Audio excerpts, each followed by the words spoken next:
Every town has a dark side. A lot of young people dream about someday going to college and university. And why wouldn't they? There's parties, independence, debt. Well, that's a topic for another channel. The point is, higher education is the start of a new adventure in life. But in 1990, dreams turned into nightmares for the students of the University of Florida in Gainesville, because what was supposed to be the exciting start of a new chapter, with eager young people flocking to their campus homes, became a super dark reign of terror. A predator had come to hunt, and no one was safe from the clutches of the sadistic Gainesville Ripper. Hey guys, it's Andrew, and thanks for tuning in to this week's episode of Everytown, where we have a real doozy for you. In the span of just a few days, a madman did some very specific and cruel things to the COEDs down in Florida. Before anyone really had a chance to even realize what was going on, he had taken out 5 young adults, and everybody, including the authorities, were terrified, knowing he was going to strike again. Let's head on down to Florida, learn all about the serial killer known as the Gainesville Ripper.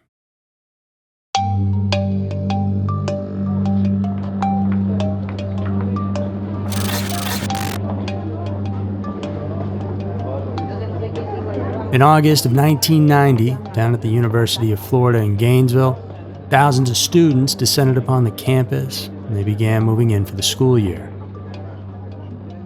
They brought their luggage and duffel bags and other personal belongings into their rooms on campus or just beyond, preparing to settle in before the start of the semester.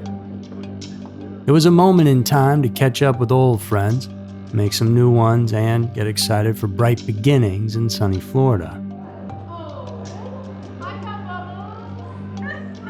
August 24th, 2 roommates were doing just that.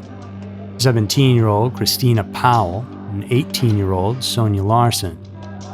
The young ladies had met during a summer course, hit it off, and had already started living in a white apartment on campus, which they were still setting up.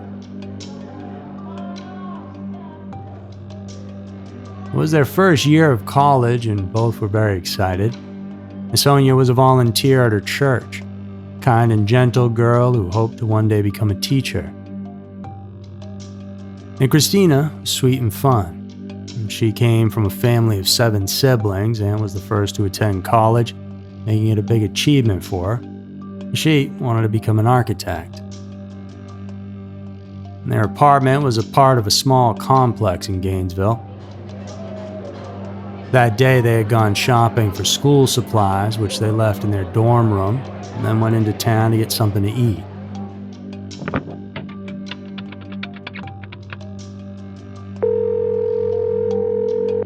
Afterward, Christina used a payphone to call her parents, telling them how well everything was going and how happy she was.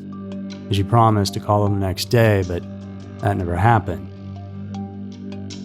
Her parents, Patricia and Frank, were worried, but since they knew there was still no phone line in the apartment, they thought everything was probably fine. The next day, they were headed over there anyway to help her finish her move-in. So Frank and Patricia pulled up and parked at Christina's apartment. They climbed the stairs and stood at the front door, confused by what they saw. That door was covered with handwritten notes, post-its, and pieces of paper from friends of Christina and Sonia who had stopped by but couldn't find them.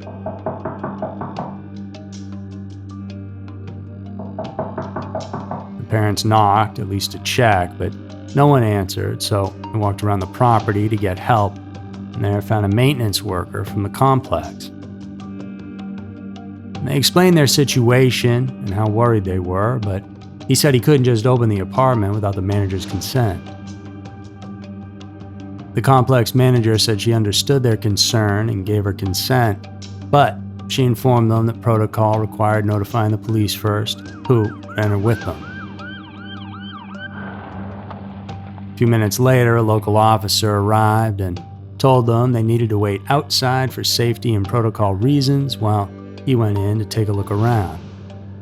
And so Christina's parents waited downstairs while the maintenance worker The police officer and the manager unlocked the door.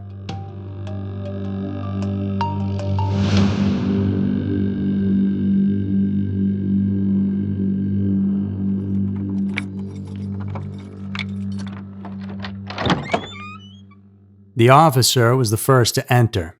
He called out to the two girls, but there was no response. The three of them continued on into the living room where the TV was still on. They moved around the side to see the full extent of the couch. The maintenance worker then let out a scream and jolted out of the apartment.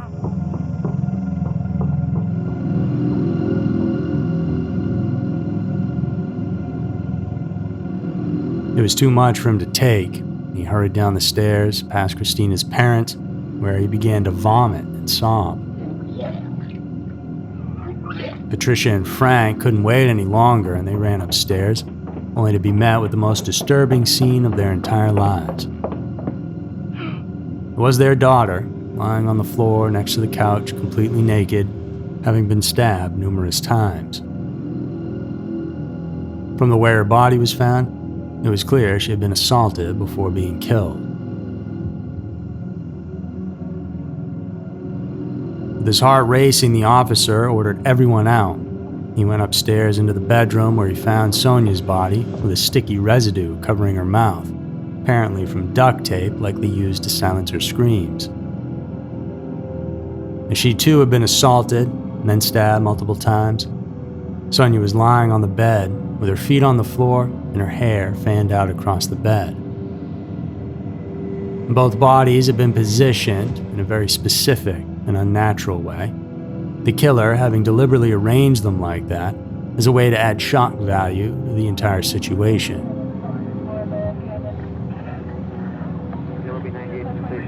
That complex was locked down. There was more to this crime than what anyone in the Gainesville PD had ever seen, and word and fear spread fast around the college community about just how brutal the crimes actually were.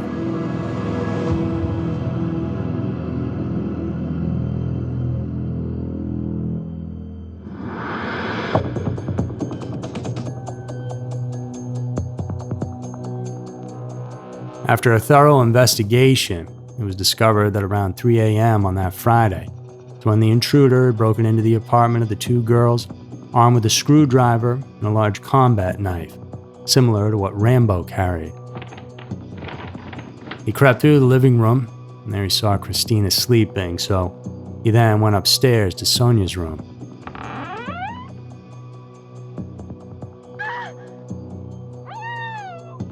There he gagged her and taped her mouth shut as to not wake up her roommate. Sonia had multiple defensive wounds on her hands and arms, indicating she tried to fight back against the attack, but it wasn't enough. The intruder then dragged her by the legs to the edge of the bed, arranged her in a grotesque position. And Christina, well, she never heard any of this. After killing Sonia, the man went back downstairs to the living room and did the same to Christina. He gagged her and tied her hands so she couldn't defend herself, and cut off her clothes with that knife, assaulted her, stabbed her numerous times in the back, and posed her body in a similarly horrific manner. Marks from the screwdriver were then found on the entryway door, indicating it had been used to force the lock. Near Christina's body, they found a wet towel with soap, used to clean her body and some areas of the apartment in an attempt to destroy evidence. And there was also that same sticky residue on Christina's wrists, suggesting she had been restrained with tape, which was not found at the scene. Investigators believe the killer removed the tape to avoid leaving evidence and posed the body dramatically, with arms raised above the head to maximize impact. It was concluded that this was not a random crime, but a premeditated one. The real fear now was that, unless the killer was apprehended, they would more than likely strike again. They were right, though they didn't expect how quickly the next crime would occur. Detectives were actually still gathering evidence in the apartment when the killer got another fix.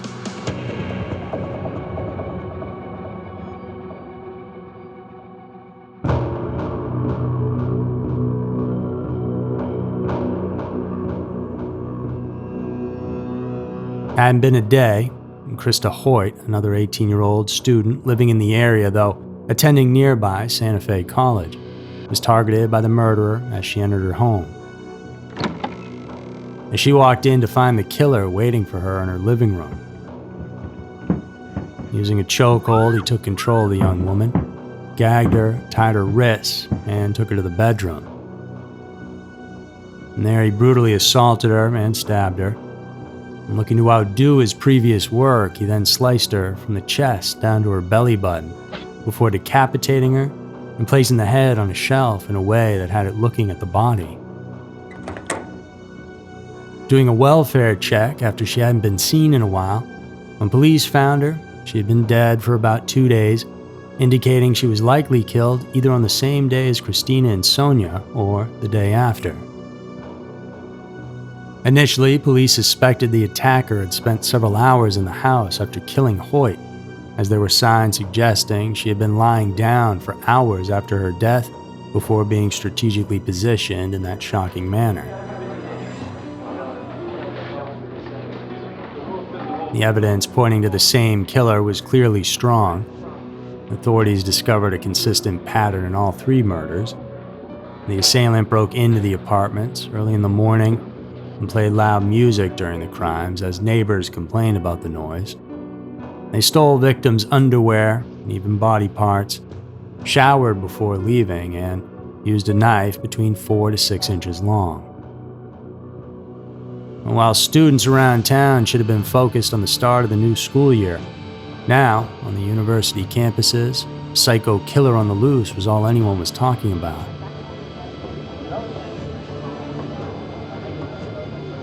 They organized themselves, slept in groups, changed their routines, and some even transferred to different schools altogether. Gainesville stores quickly sold out of various protective items, from security locks and baseball bats to tasers and firearms. "He's going to strike again," predicted the detective in charge of the case. Unfortunately, he was right.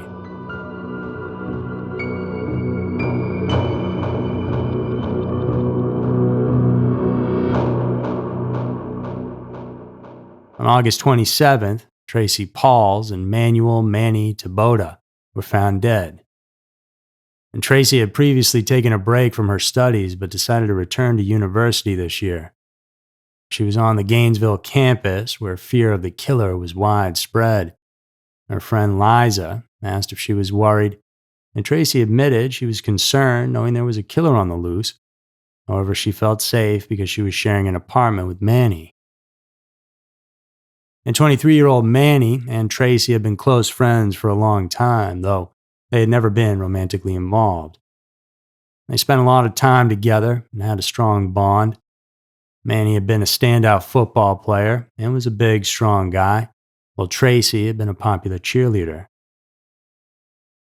They had actually been friends since high school. And like Tracy, Manny had taken a break from his studies, and she had actually convinced him to return, suggesting they could share an apartment there. Manny wanted to be an architect, and it seemed like if he were ever going to make that happen, now was the time.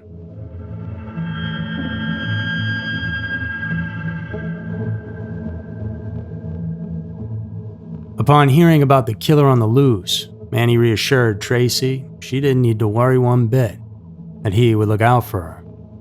Hearing this, Liza felt somewhat relieved, knowing Manny was a strong guy.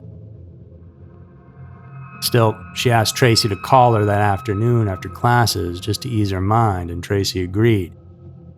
However, night came, and Tracy hadn't called. Unfortunately, their fears came true. Manny was stabbed after a violent struggle in their apartment. Terrified Tracy heard the noise and tried to lock herself in her room, figuring If Manny couldn't stop this guy, then she stood no chance. She then heard footsteps approaching, and it didn't take long for the killer to break her door down. He then gagged her mouth and taped her wrists.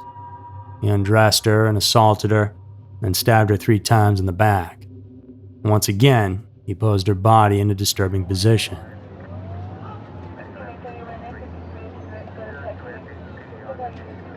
The police were completely overwhelmed, to say the least, as were the campus students. And they had no clue where to start looking for real suspects, as it was all happening so quickly. They were uncovering new crime scenes before the old ones had even been dusted for prints. But then, a phone call began to change their luck. As the horrifying details of the crimes became public, Louisiana police had to alert their Florida counterparts about a truly gruesome case in Shreveport on November 4th of 1989, an unsolved triple murder. Detectives investigating the Gainesville crimes immediately noticed unsettling similarities with the Shreveport case. The victims there were 55-year-old Tom Grissom, his 24-year-old daughter Julie, and his 8-year-old grandson Sean. The family was attacked in their home while getting settled in for dinner. What was most chilling was what they had done to Julie's body afterward.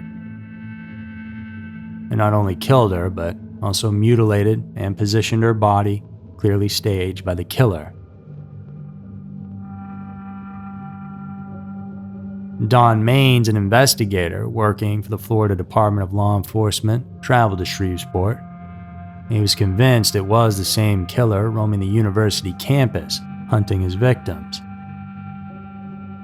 When he analyzed the bodily fluid evidence from the Shreveport case, they discovered it matched the blood type found in Gainesville, type B. Coincidence or not, they were closer than ever.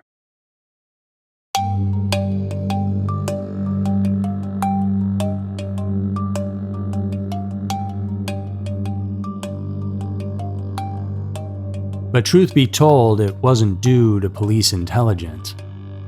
The culprit's arrest was almost accidental on September 7th, just a few weeks after the murders. A man named Danny Rawling, who was 36 years old, was arrested for shoplifting. At the station, when they checked his records, a warrant just so happened to pop up. Turns out, Rawling had attempted to kill his own father in the same area where the crimes down in Louisiana had occurred. They conducted a DNA test, and the genetic result matched what they found at all the crime scenes, and the predator had finally been caught. Born on May 26th of 1954 in Shreveport, Louisiana, Danny Harold Rawling grew up in a family marked by violence from his father James, a war veteran with PTSD who became a police officer. And not only did James behave violently and aggressively towards his wife Claudia, but he also physically and psychologically abused his 2 children, including Danny. He was just 1 year old when he was first hit, and the reason? He wasn't crawling correctly. At the age of 11, he turned to music as a way to cope with his father. He played the guitar and sang, but that wasn't even close to enough. Danny endured constant beatings, and to escape the pain, he developed different personalities, much like in the movie Split. In fact, he blamed his Gemini alter ego for the crimes, personality that emerged after watching the 3rd installment of The Exorcist. His true self felt some remorse. Gradually, his mind became distorted, developing various mental disorders, including antisocial disorder, borderline personality disorder, and sexual paraphilias and voyeurism, according to a psychiatric evaluation. He began drinking heavily and using drugs to self-medicate when he was young. Danny eventually dropped out of school and enlisted in the Army. However, at the age of 18 in 1972, he was discharged for drug use. During this time, he lived with his grandfather and found some sense of stability. They attended church together. He married Omather Halko, and they had a daughter, but they separated because of his abuse. He started committing petty thefts and spying on women in public places. He was then arrested for voyeurism. His life became a dark cycle. He would work, get fired, steal, and end up in jail. Upon release, he would find work again, get fired, steal, and be arrested again. But on November 15th of 1989, he committed the massacre in his hometown of Shreveport, where he brutally murdered an entire family while they were having dinner. Danny was lucky, though. No one linked him to the crime out of the gate. It was, after all, a random attack, and he had no connection to the Grissom family.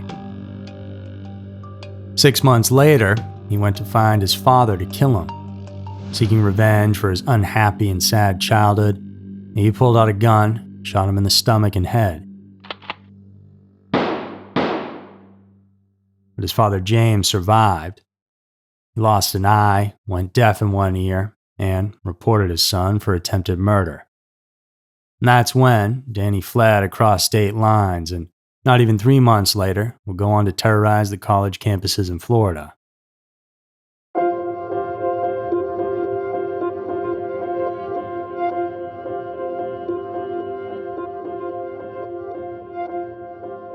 On November 22nd of 1991, Danny was formally charged with 5 counts of first-degree murder. For 3 years, he maintained his innocence despite the DNA evidence proving otherwise. He began to change his tune, though, after journalist Sandra London entered his life. They sent each other letters and eventually started a relationship. She even got engaged to him. I know that's crazy. Even crazier was that it wasn't the first time this woman had been in a relationship with a criminal. She had a type, I guess. But, well, this led to the documentary, The Making of a Serial Killer, where Rawlings spoke openly about his murders. So he sort of just slowly began to confess his guilt over time. Shortly before his trial, he pleaded guilty. Previously, he had blamed Gemini, the evil side of his personality. During the trial, held at the Alachua County nearly 4 years after the crimes, the jury saw photos of the crime scenes, the mutilated bodies, and how he left his victims. They also heard many witness testimonies from investigators and the killer himself, who tried to justify his actions by recounting childhood trauma. On April 16th of 1994, when he was sentenced to death, his execution by lethal injection took place on October 25th of 2005 at Florida State Prison in Starr. For his last meal, he requested lobster tail, shrimp, a baked potato, strawberry cheesecake, and sweet tea. Outside the prison, it was quite a spectacle. The protesters, both for and against the death penalty, gathered. About 100 opponents formed a circle, praying and singing songs like Kumbaya and Blowing in the Wind. Supporters, though, carried signs saying things like, "Execute the killer." At 6 in the evening, he was given an injection of hypnotics, sedatives, and painkillers. His execution will finally bring an end to a dark chapter, the face of evil, said Gainesville State Prosecutor Bill Cervone. Before he was executed, he stared directly at the mother of one of his victims and sang a verse from a religious hymn. "No one greater than you, Lord, no one greater than you." He was 52 years old.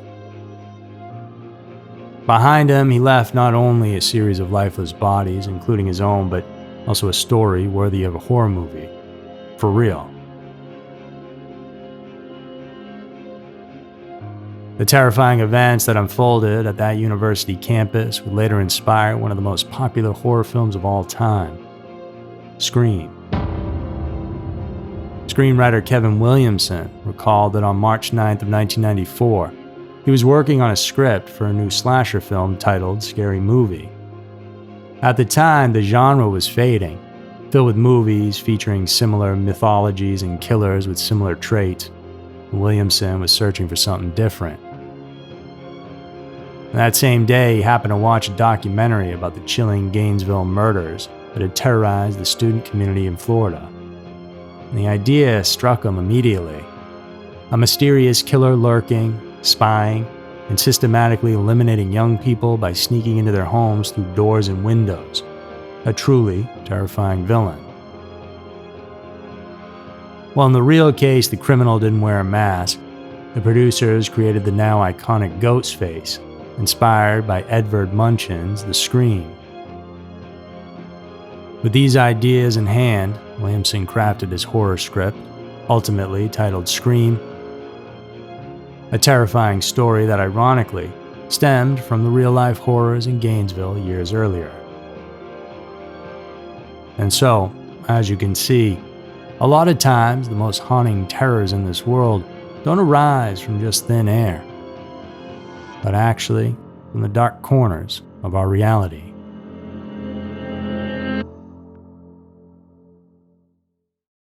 So that's it for this week's episode of Everytown.